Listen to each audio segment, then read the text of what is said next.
15 বছর ধরে রাজত্বের পর পশ্চিমবঙ্গে মমতার পতনের কারণ কি? বিশ্লেষকরা বলছেন, একদিকে আরজিকর মেডিকেল কলেজের ঘটনাকে কেন্দ্র করে রাজ্য জুড়ে সাধারণ মানুষের ক্ষোভ, আর শিক্ষা খাতে নিয়োগ দুর্নীতির সাথে বেকারত্ব ডুবিয়েছে তৃণমূলকে। আর পশ্চিমবঙ্গের বিজেপির বড় জয়ে ঢাকার সাথে কলকাতার দ্বিপাক্ষিক সম্পর্ক ও সীমান্ত বাণিজ্যের ভবিষ্যৎ নিয়ে তৈরি করতে পারে নতুন সমীকরণ। বিস্তারিত নাইম আহমেদের ডেস্ক রিপোর্টে। পরিবর্তনের পদধ্বনি পশ্চিমবঙ্গে। দীর্ঘ ১.৫ দশকের তৃণমূল শাসনের ভিত এখন নড়বড়ে। রাজ্য বিধানসভা নির্বাচনে বড় জয়ের পথে বিজেপি।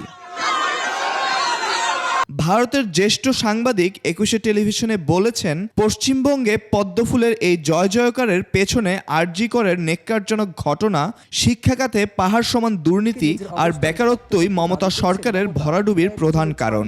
যত যুবক যুবতী রয়েছে তাদের ভালো সুযোগের জন্য তাদের ব্যাঙ্গালোর, দিল্লি, মুম্বাই, পুনে এইরকম জায়গায় তাদের চলে যেতে হচ্ছে। এবং এখন একটা কথা কলকাতায় বা শহরাঞ্চলে এখন একটা কথা খুব প্রচলিত হয়ে গেছে যে কলকাতা এখন বৃদ্ধাশ্রমে পরিণত হয়েছে। এই পট পরিবর্তনের অন্যতম কারিগর শুভেন্দু অধিকারী। বাংলাদেশে হাসিনা সরকারের পতনের পর থেকেই তার বক্তব্যে ফুটে উঠছে কড়া বাংলাদেশ বিরোধী সুর।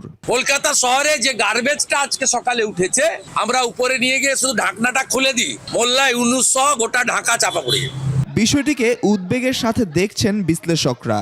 সাবেক কূটনীতিক সাকিব আলীর মতে, বিজেপি ক্ষমতায় আসলে ঢাকার সাথে পশ্চিমবঙ্গের সম্পর্ক অস্থিতিশীল হয়ে পড়ার আশঙ্কা রয়েছে। বিজেপি নেতৃত্ব যে তখন যেরকম বাংলাদেশের প্রতি যে মনোভাব দেখিয়েছিলেন, সেই মনোভাবের দিক থেকে আমার মনে হচ্ছে যে বাংলাদেশের জন্য অবস্থা একটু অস্থিতিশীল অথবা একটু শান্তিহীন হতে পারে।